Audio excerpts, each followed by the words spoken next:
Hey guys, in this video I'm going to show you how to save your chart settings in Thinkorswim to save time. If you find this video helpful, please consider to like this video and subscribe to my channel. In saying that, let's just jump straight into the video.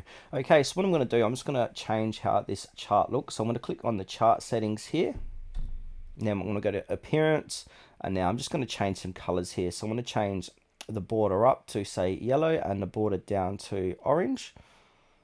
And the same for here. I'm going to do yellow, orange, and click apply, and then click OK. So now I want to save these settings for a later date or a later time. Now, in order to do this, I want to go ahead and click onto setup.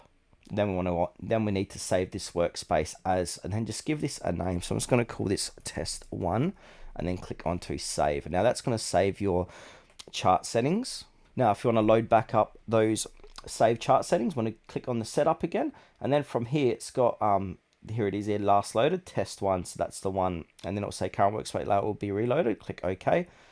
So now it's going to reload again, but it's going to have the same look because it looks the same as how I just set it up. So yeah, that's how to save your chart settings in Thinkorswim.